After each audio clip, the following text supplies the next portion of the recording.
ఏం చేస్తుంటారు మీరు? నేను బిజినెస్ చేస్తున్నాను సార్. అందులో రకాలు ఉంటాయి, మీదేంటని.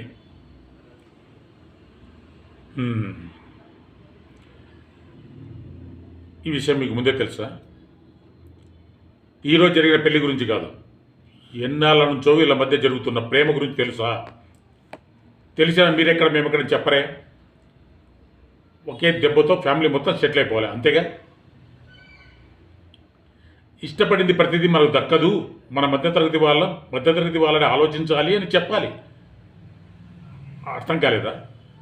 తిరుపతికి మీరు వెళ్తారు, నేను వెళ్తాను. మీకు దర్శనం అవుతుంది, నాకు దర్శనం అవుతుంది. కానీ నేను దేవుణ్ణి ఇక్కడి నుంచి చూస్తాను. ఈ ఒక్క ఎగ్జాంపుల్ చాలనుకుంటాను మీకు మాకున్న తేడా తెచ్చుకోవడానికి. మీ కూతురు ఎవరికి ఇచ్చారని గొప్పగా చెప్పుకోగానే నేనున్నాను. నేనేం చెప్పుకోవాలి? అప్పుడు ఉన్నంతలోనే పెళ్లి చేసుకోగలిగే సంబంధం చెయ్యాలి.